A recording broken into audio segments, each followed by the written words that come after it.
2 top 5 for your small business. This month we're talking about how to grow those leaders in your company. So we're excited to have Daniel McCrane with us. Daniel has actually spoken for us before. He's one of our sponsors and speakers at the summit as well. And Daniel is really an expert in creating training programs that deliver immediate results, whether it's a small company, a big company, and he's been nationally recognized for this. So we're grateful for your time today, and I'm going to go ahead and turn it over to him.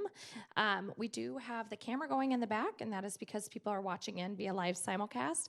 So when questions are asked, you will hear us repeat the question just so everybody on the other end can hear. So thank you, Daniel. All right. Thank you, Christina. Well, it's an honor, it's a pleasure to be here with you today. And let me also say welcome to those who are online, who are joining us via some kind of simulcast or whatever we want to call it, webinar, whatever that is. So I'm very pleased to be here to present this information to you here today. Just so I kind of have an understanding a little bit of who is in the room, I can kind of tailor my presentation a little bit. Small business owners, do we have small business owners here in the room today? A couple, okay. Others maybe from larger organizations, you're just kind of interested in the topic of trying to support new leaders? Okay, all right, fantastic. So a lot of what we're going to talk about today really can be applied to both of those situations. So in my line of work, usually what I do is I work with a lot of small business owners who now need to put some key people into place and make sure that those people are ready to take over those roles. So that's what we're going to be talking about today, is how can you support those new leaders, but the same information that we're going to talk about, the same tactics, will also work in larger corporations as well. Now, I have a lot of notes that I want to share with you today, so I'm not going to go too far away from my notes here today. We're also on a time limit, so I don't want to expand too much beyond what our time scope is. So I'll be referring to notes a lot today. But today is a topic that I take very, very seriously. Setting up new leaders for success. I think this is a very grave topic. It's very important to our businesses to make sure that new leaders are prepared to be successful.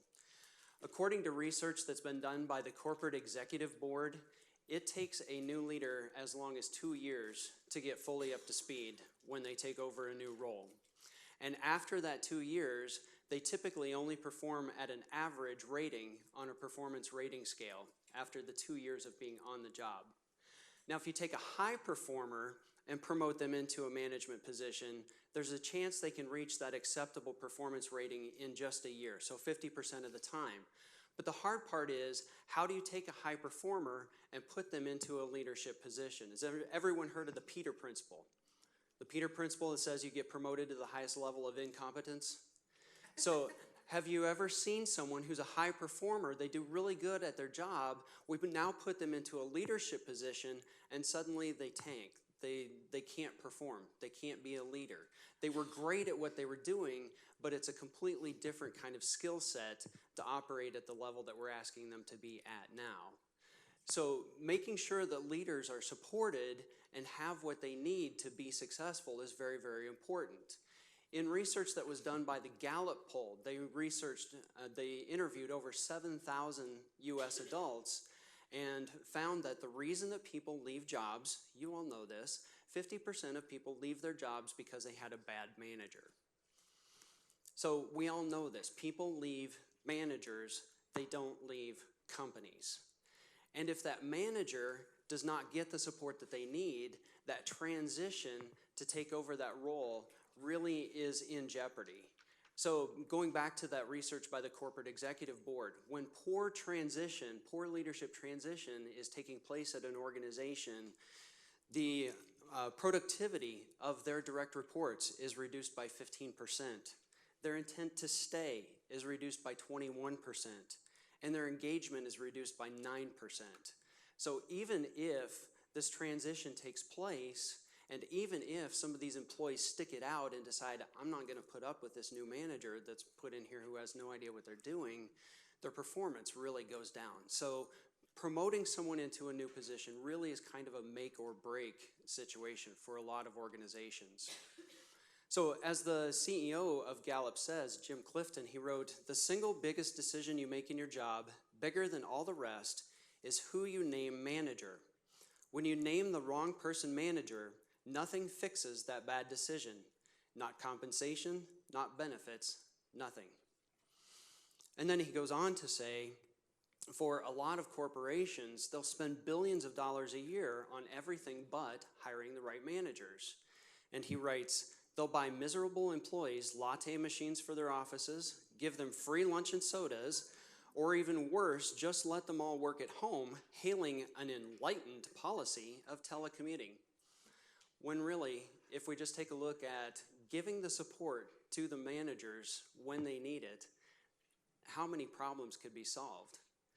Now, as many of you probably know, once someone has left the company because of a poor manager, what's the cost of trying to get someone back into that seat?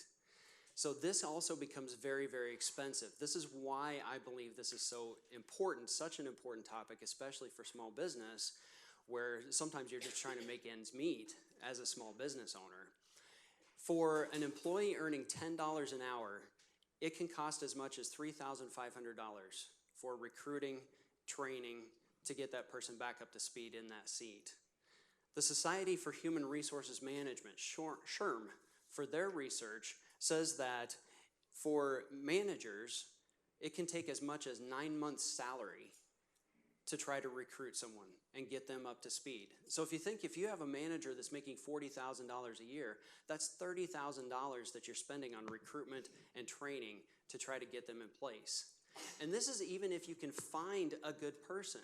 So in this economy that we're in right now, with a 2.5% unemployment rate, was the most recent number that I just saw, finding a qualified candidate is like searching for a needle in a haystack.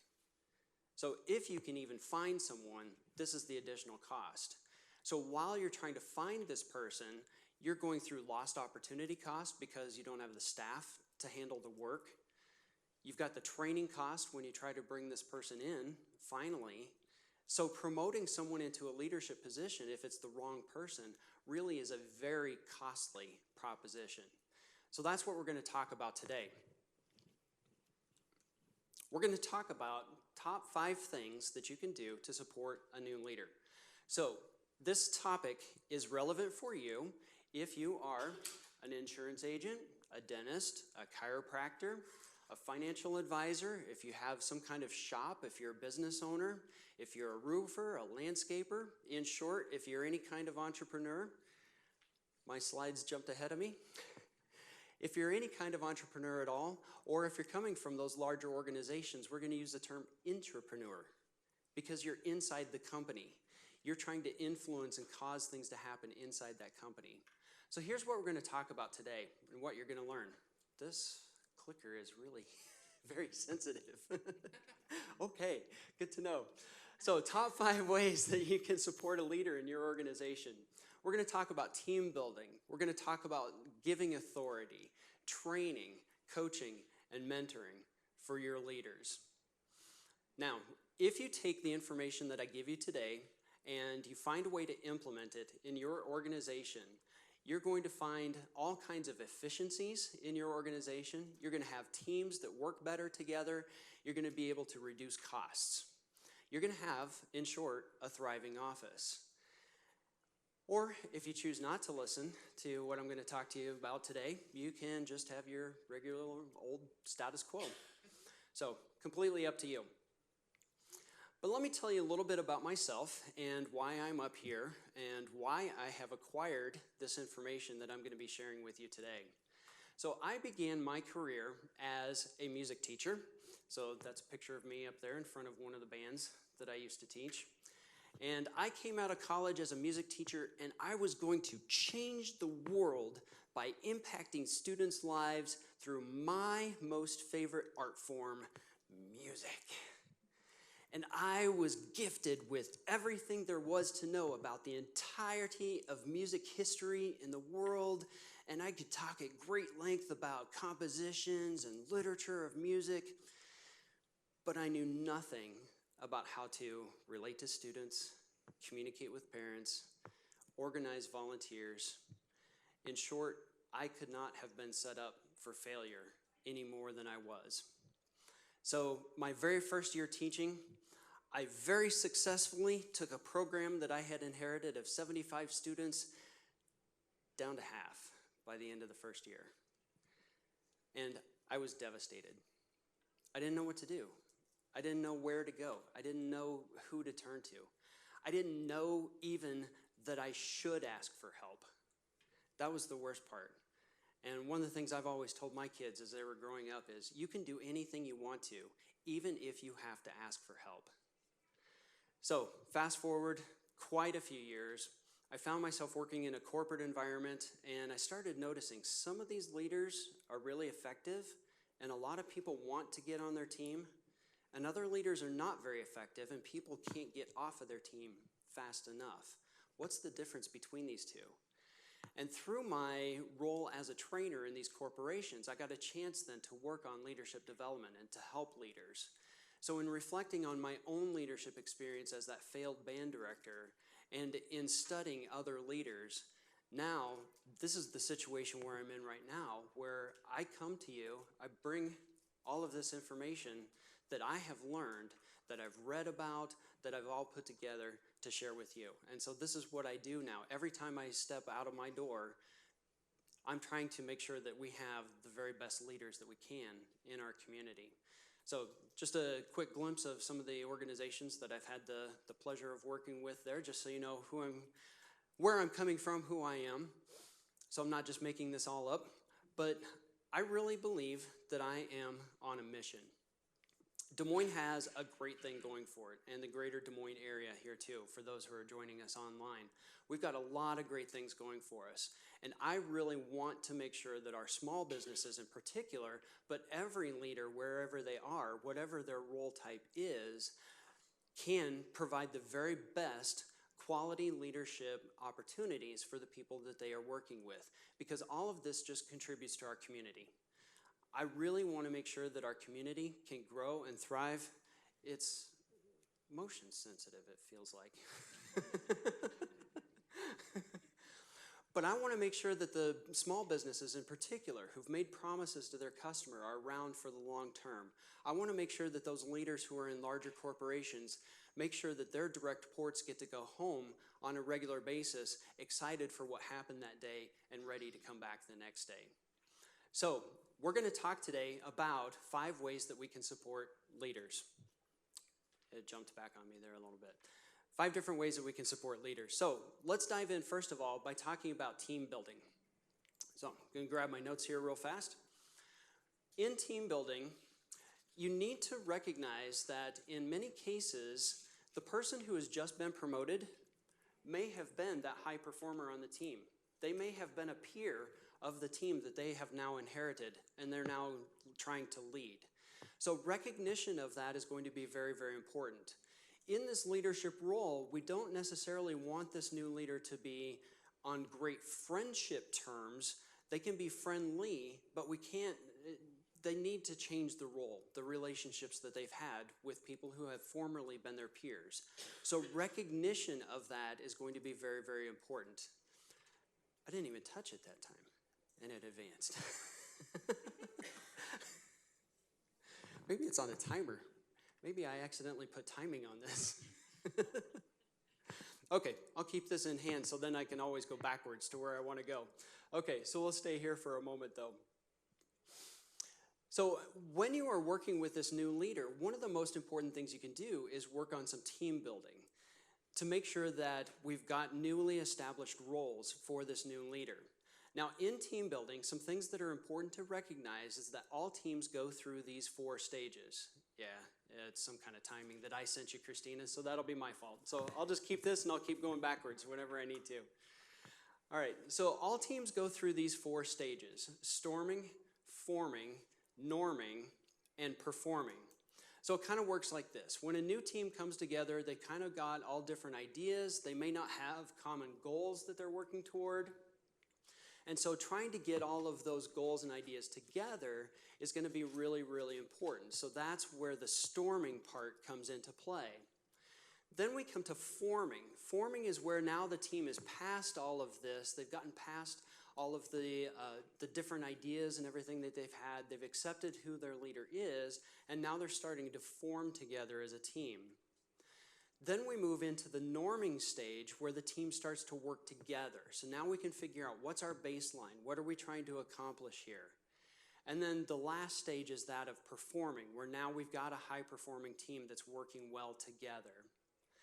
So when it comes to choosing team building activities, if this is not your forte, if this is not in your wheelhouse to come up with team building activities, I can tell you that a great resource is just go out to Google. Just do a Google search on team building activities. You will come up with thousands of team building activities. There are great ones out there that are already written up. You've got the instructions that says how to do it. They talk about what the expected outcome is going to be from that team building exercise. So don't beat yourself up at all and be concerned about what am I supposed to do about team building. There are so many resources that are available for free on the internet. But you can choose team building activities that'll match any of these 4 categories. If you think a team is at any of these stages, you can find team building exercises to help move them through those stages. You can find team building exercises to help the team just get along and learn about each other. The more points of commonality that you can have on a team, the better they'll work together. So team building would be a great first way to begin the process of helping out your new leader. All right, now let's talk about authority. When I talk about authority, I'm really referring to delegation, trying to delegate things to this new leader. There's a job description, there's roles and responsibilities, I'm sure, that already exist for the person that you've put into this role. Let's take an example of a small business where this maybe is our first manager. The entrepreneur has created this business, now they've promoted their first manager, and this entrepreneur, this business owner, is going to need to let go. They're going to need to pass the authority to this new manager. Similar things can happen in a corporation where we promote someone into a leadership position and their direct supervisor doesn't allow them to have that authority. They still see them perhaps as that frontline employee instead of as a manager. So undercutting that authority is going to be a very big problem. We want to make sure that we can eliminate that. So I have some rules for you for delegation that I want to share, that I want to talk about. And I picked up these resources online as well. I'll give you some of the websites where I found these.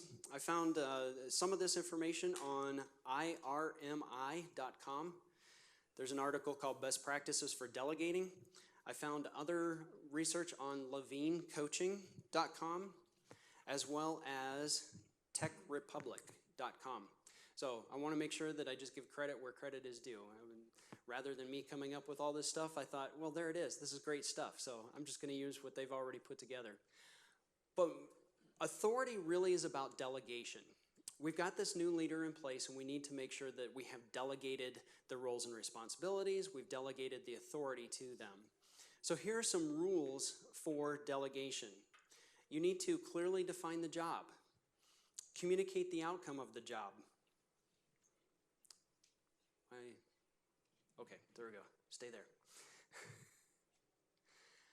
Communicate in such a way that no confusion exists about what the delegated tasks are. Choose workers who will be able to be trusted again. Be free to give their attention and energy to other things in addition to the delegation. So delegating can be appropriate when all 3 of these things are in place. The workers have the motivation and desire, proven judgment, and experience, and hopefully that was part of your hiring criteria. When the workers will be discouraged if they're not receiving greater responsibility and autonomy. That might be something that you do maybe for some of your higher performers, but keep that in mind for managers as well. When it's unlikely the worker would become so discouraged or frustrated that he or she will fail. You don't want to delegate something beyond their scope, their skill level, too far. You don't want them to become discouraged and give up. Other rules of thumb that are good to know: match task to talent, but don't be afraid to teach someone a new skill. Trust, but verify. Very important with delegating. Especially if you're the business owner and you've delegated something to your new manager, ultimately as the small business owner, you are still responsible for the ultimate outcome. So trust this person to do what you've delegated to them, trust them to do the job, but you do want to continue to follow up and verify with them. Create feedback loops so you're always finding out how they're doing, what's going on. Delegate the what, but not the how. Understand that this person you've given this task to is a completely different person than you. They're going to have different ideas. They're going to have different work styles. Allow them to come up with how they're going to get the job done. You may be surprised. They might even do it better than you. Sometimes as a small business owner, that might be hard for us to take. That's a blow to my ego. One person can only do so much. So be open to the ideas that just because you've created some roles and responsibilities and a job description for this person doesn't mean that maybe you can't revisit it and maybe shift some roles and responsibilities around. Also, small business owners, place a monetary value on your time. What is your time worth to get a certain task done? And is it more time valuable to give that task to someone else, to delegate it to someone else? Teach and train others to do your work. Know what your priorities and deadlines are and how much time each of the tasks that you're delegating should take. So that way you're communicating to this person that you're giving the work to. And be careful not to make a name for yourself as one who always passes the buck.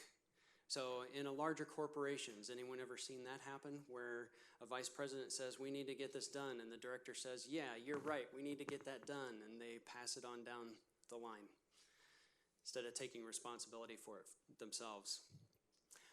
Delegation should always take place face-to-face and follow it up in writing. That would be my recommendation. You can delegate things in writing, but you run the risk of someone not understanding what you're trying to say when it's in writing. When it's face-to-face, you can see what their reaction is as you're talking to them. You can ask for clarification and feedback.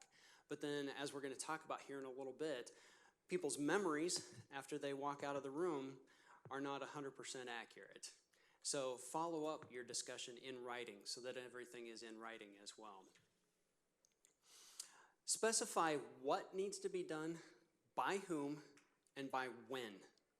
So these are things to include in the delegation of tasks. So the process to go through this, first of all, schedule time to have that meeting. Make sure that they clearly understand what the outcomes and the priorities are for the job that you're giving them. This can't just be a passing conversation. Next, make sure that they are very clear on what exactly is expected, by when it's supposed to be done, what the outcome is going to be, when it must be completed, and what must be completed. Let them know what resources are available as well. The third step is to be very clear, again, about when, what, and why you need this information, and to talk about progress reports. How often do you want them to check back in with you? Now, there are some organizations where the leader and their direct reports don't meet at all until the year-end review. Not a good way to run business. Regular checkup times are more important. Find out what's happening. Dig in. What are they experiencing? What's going on? How can you help? Doesn't have to be weekly. Some organizations go as far as meeting weekly. It doesn't have to be weekly if that doesn't work in your organization. But regular check-ins are what's most important. Make it monthly, make it quarterly, whatever. Make it every 2 weeks, but meet regularly. And then finally, review the outcome once the task is completed, once the project is completed. Recognize the work that they've done. Recognition for work is another shortcoming that I see frequently in organizations. It's just, hey, thanks, and then we move on. So make sure they get recognition for their accomplishments. And make sure that you express how thankful you are for the work that they put in, for that work effort. So sometimes delegation will come about by delegating the work and the tasks without delegating that authority. I kind of mentioned that a little bit earlier, where this person really is not in charge. They're not given the ability to go out and find people, to talk to people, to acquire resources, to get the job done. So authority is important, as well as just delegating the work. The next thing is making sure that they have the resources. I talked about that just a moment ago, but making sure they know who are the key people they can go talk to, that they've got the right supplies and equipment to be able to get the job done. That's also part of delegation. And having good relationships with this person. Hopefully you had a good relationship before this person's been promoted, and you want to continue to have a good relationship, a good working relationship with them as you go along. Checking in with them regularly, finding out how they're doing. Those communication feedback loops are very important to make sure that they are on track and that they're going to be successful. You want to choose someone who has the ability, of course, to take over. Again, back to the hiring criteria. And again, continue to monitor. Make sure that they're doing well. If you're the small business owner, ultimately, all the outcome rests on you. The profitability or not profitability of your company really comes down to you. It's not your key manager's responsibility. So stay close to them. Check in with them frequently. See how things are progressing, or if there's anything else that they need to be able to accomplish their job. So now let's move on then. Let's talk about training. So hopefully when your new leader gets promoted into this role, it's not just at the point of let's hand them the keys. Okay, now you're in charge of opening the doors. Hopefully you're giving them more resources than that. They need some training. There is a way that you can allow that training, or you can even cause that training to occur on the job. For small business owners especially, you may not be able to send them out for training or hire in a trainer if you don't have one in-house to provide this training for them. But there are ways that you can provide very valuable training on the job. So here are some of the ways that you can do that. So accessing best practice is one way that leaders can learn on the job. So this is around orienting demonstrated success. So leaders should engage in activities that clearly illustrate the right way to approach a problem. That can also be done through reading articles. It could be done through meeting one-on-one. But if they have access to that best practice, that's one way that they can learn to apply those new skills on the job. The next one is scope expansion. So this is about stepping up, expanding their scope of responsibility. Leaders should engage in activities that increase the scope of their responsibilities for more than just a brief period. It's okay to stretch them a little bit to help them to learn on the job. Change and adversity. This is the opportunity to capitalize on turbulence and change in your organization. Leaders should be involved in those turbulent situations that build flexibility to adapt to new situations. So by going through this, as you talk with them, as you help to coach and mentor them, it helps build resiliency into this new leader. It helps to build creativity into them so when they run across new situations they've never encountered before, then they can come up with the solutions on their own. Challenging relationships. Getting ahead of myself again. There's that timing.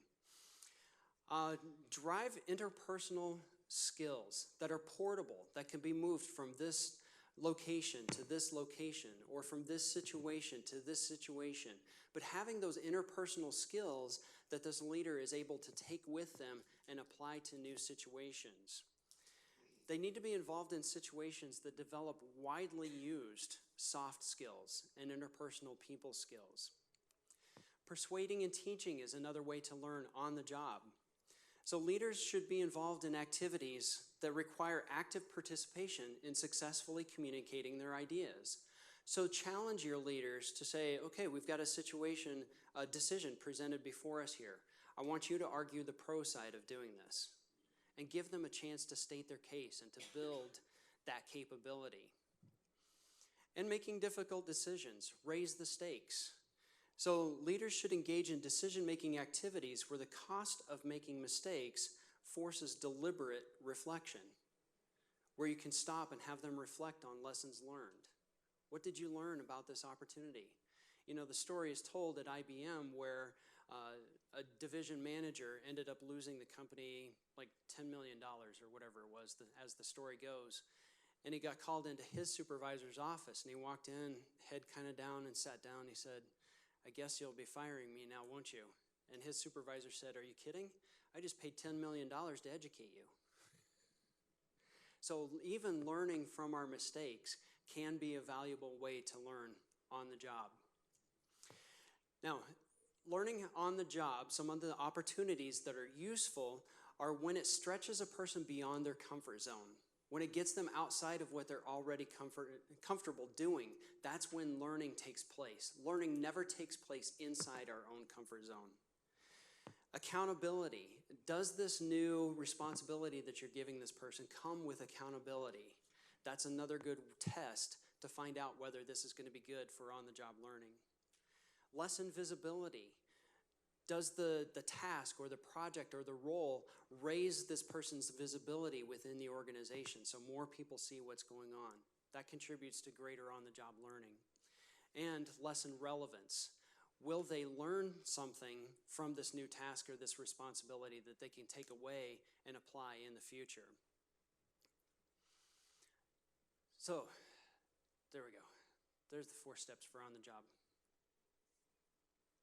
So now let's talk about coaching, because I've kind of alluded to that a little bit as well. So whether it's the on-the-job learning, whether it's the scope expansion, all of this, whether it's delegating new tasks, you want to make sure that you stay really, really close to this person. So we know that from research on training, research on education, that people walk out of a training at any particular time, 24 hours after they have experienced a learning opportunity. We know that people retain only 5% of what they heard from a lecture, 10% of what they learned from reading, 20% from what they learned if it was audio and visual, 30% if there was a demonstration. They retain 50% if there was group discussion, 75% from hands-on practice, and 90% if they get to teach it to another person. Coaching helps the person retain more information because it provides outside perspective, it drives toward practice, it facilitates group discussion, and the most important thing we know from education research, it provides spaced repetition over time. Coaching has been shown to reduce the amount of learning time, the learning curve to get up to speed by 50%. So some more statistics here, some more advantages. Advantages of coaching over other developmental methods. It provides perspective. It allows for confidentiality. It creates accountability. It creates time for learning reflection, which helps the new person move new information from the front of the brain, from short-term memory into long-term memory. I kind of geek out on brain research and educational research if you haven't figured that out already. It helps them practice elusive soft skill development, skill practice. Coaching makes things very timely. It can be flexible. It's very specific. And it produces the highest ROI of any learning method. So when organizations coach employees, the benefits to the organization are overcoming costly and time-consuming performance problems, strengthening employees' skills so you can delegate more tasks, boosting productivity to help workers work smarter, developing a deep bench of talent strength, improving retention because it improves morale among your employees, and it makes more effective use of company resources because coaching costs less than formal training. More information about coaching. In the book Coaching People by McManus, written in 2006, the benefits to the team and the organization, again, include improving the working relationship between manager and direct reports, developing and fostering more productive teams, and using organizational resources more effectively. Now, here are some places where coaching can really help. So those are advantages, benefits, statistics. There we go. So coaching can really help a new manager to decide what the goals are, to get really clear on what their team goals need to be, and to develop an action plan for their team to reach those goals.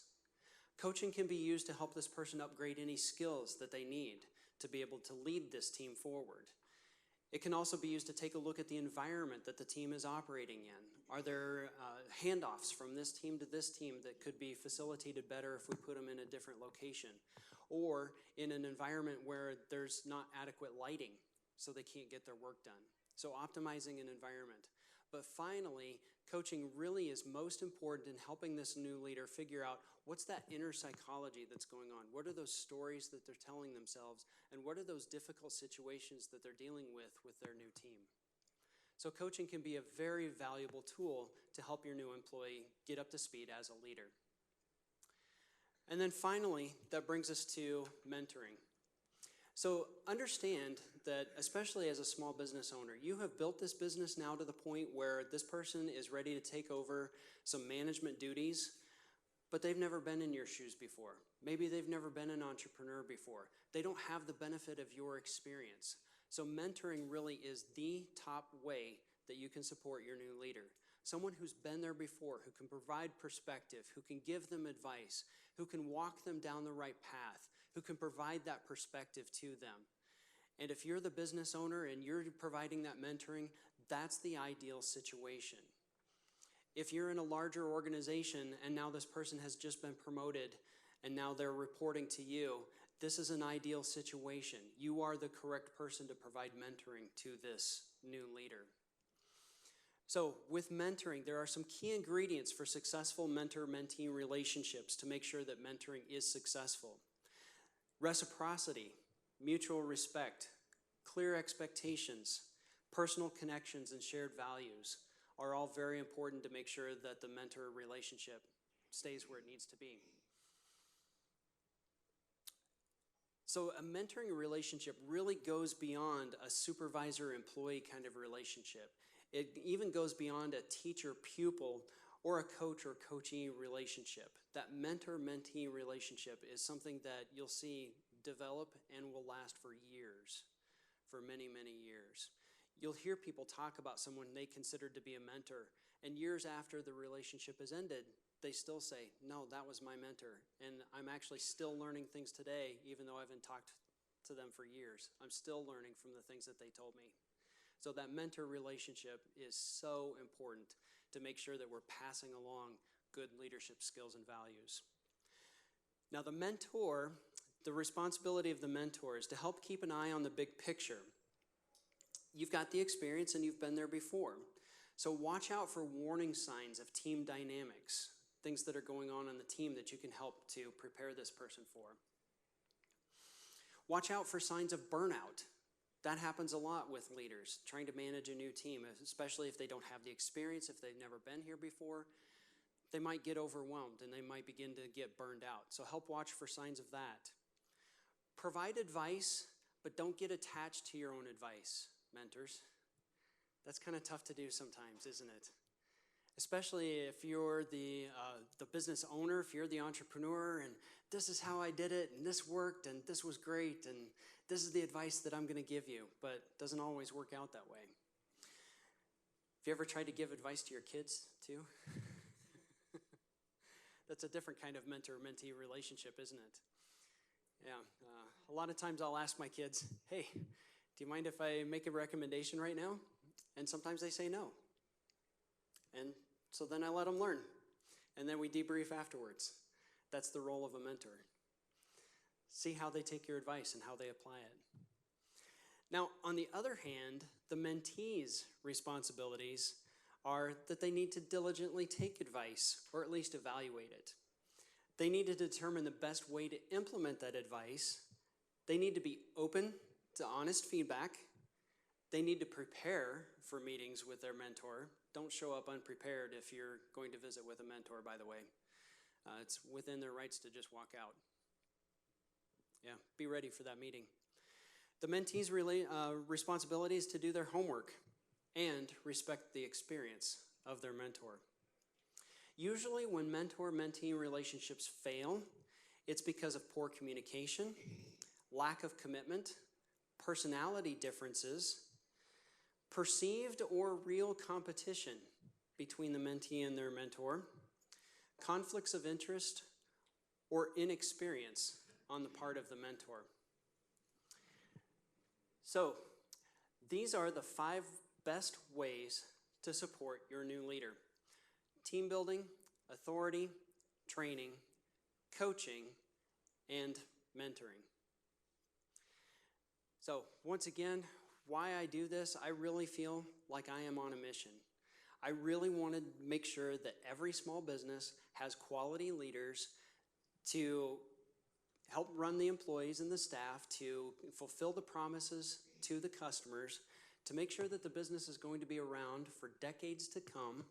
That's what I hope, but I can't be everywhere. So I do things like this to try to reach out to as many people as possible, as much as I can. Because a lot of times, the problems that we all encounter are much the same, and the same solutions can be applied everywhere. So I just like to share information as much as possible. So in supporting your new leaders, to try to help these small business owners, the most important thing is to try to empower your key managers, to hold those employees accountable, to improve employee morale, to eliminate potential power struggles and communication issues within your organization. That's why you want to try to create the support for these new leaders. And ultimately, you want to try to create a dream business. Wouldn't that be awesome? One that runs by itself. You could go away for 3 months, take a vacation, come back, and it's bigger than when you left it. Wouldn't that be awesome? So, what's next after this? I am available if anyone wants to have any conversations. I'd love to talk to you, help you come up with strategies for implementation. And so at this time, I rattled on a lot of stuff really, really fast. So I'd like to open up the floor at this time for questions. If anyone has any questions, and we'll take questions online as well. So Mike and Christina, if there's anything there as well.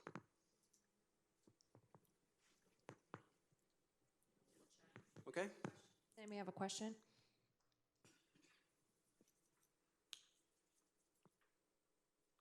No questions? Right. We've got a free resource in the room.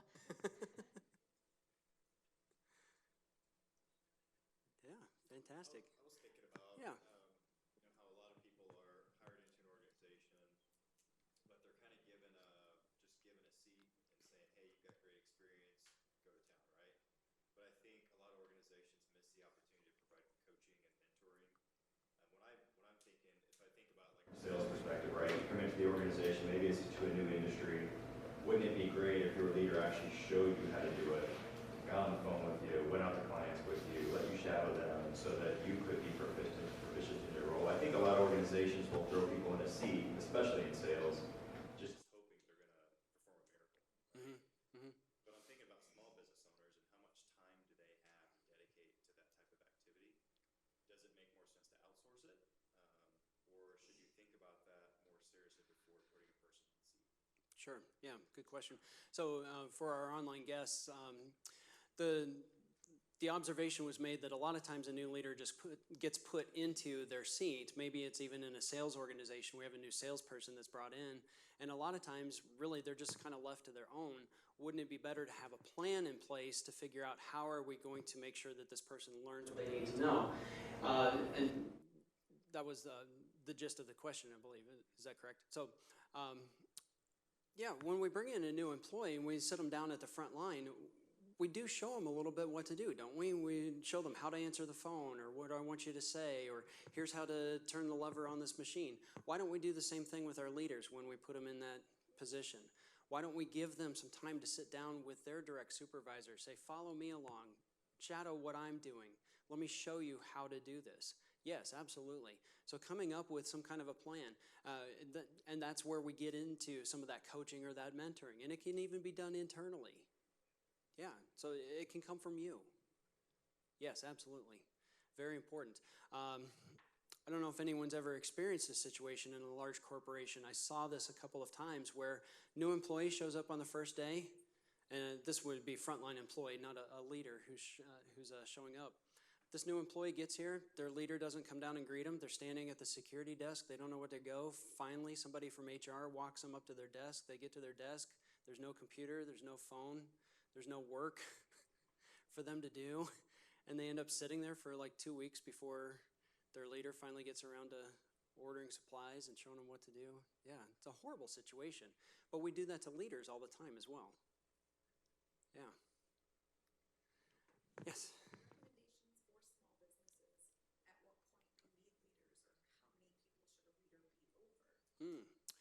For small businesses, when is a good time to move someone into a leadership position if you've got a handful of employees or so? And then how many direct reports should they be responsible for? Uh, some of that is going to be a little bit dependent on what the business is, how much work is already on your plate as the business owner. Is this a situation where, in order to grow the business, you need to let some of those supervisory duties go away? So that might be a good time to say, this is where we need to bring on a new leader to promote someone into management. Maybe you've never had one before, and now it's time. So that would be a good way to do that. Number of direct reports, again, I think it's going to depend a little bit on what's this person's ability, what's the nature of the business, how often do we expect this new leader to meet with their direct reports. So maybe it's just a small handful. I do know from experience from observing a lot of leaders, especially in large corporations, 19 is too many. I haven't seen that work out very well. But 12 to 15 might be the upper range. And it just gets difficult to try to get your own work done as a supervisor and still provide the one-on-one support to all of your direct reports. Yeah, good questions. Anyone online?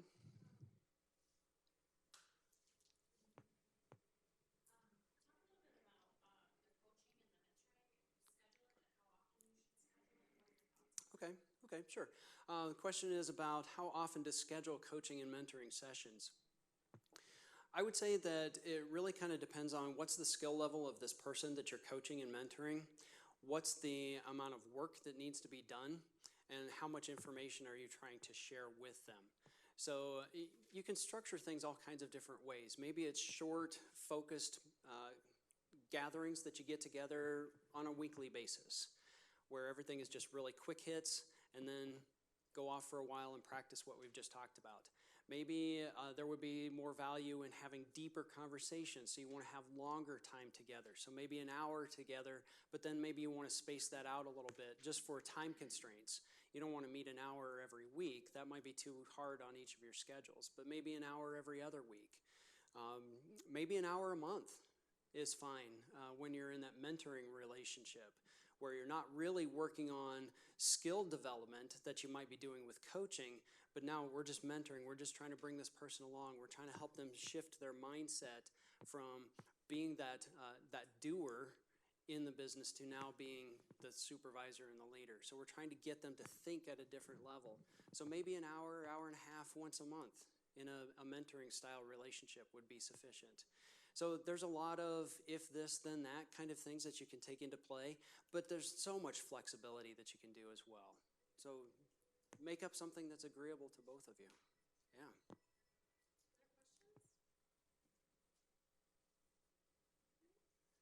All right. Okay, well, let's thank Fantastic. Daniel for being here today. My pleasure. Yes, thank you. Thank you. A couple things I want to mention very briefly. You have a survey on your table, so if you can fill that out for me, that will actually help us going into next year plan. We do these once a month, so if there's topics you want to know about, it could be more on leadership or other topics, let me know so that we can plan accordingly for that. And then you also have a little flyer for our Small Business Success Summit that's coming up on November 9th. We hope to see you all there. Daniel is one of our speakers who will also talk again on leadership, a different presentation, but we have everything from sales, marketing, accounting, HR, and it really does apply to small businesses and again, that entrepreneur. So if you're running a department in a company, you face the same issues that small businesses face. So registration for that will cut off on November 2nd. And while you're signing up for that, you can join us on November 2nd. We have our female entrepreneurship series called First Fridays. We'll be out at the Iowa Center. Dr. Penny will be coming in to tell us her entrepreneurship journey out there. If you can't join us, you can join us online. And then we'll have this series back on November 28th. We jump around a little bit because of Thanksgiving, and we'll be talking about intellectual property and how do you protect that. So as a small business, it is key that you are protected and you know what your rights are when it comes to that. I have an attorney sitting in the room right here that can attest to that. So we'll be talking about intellectual property. So we will see you then. Thanks for coming today.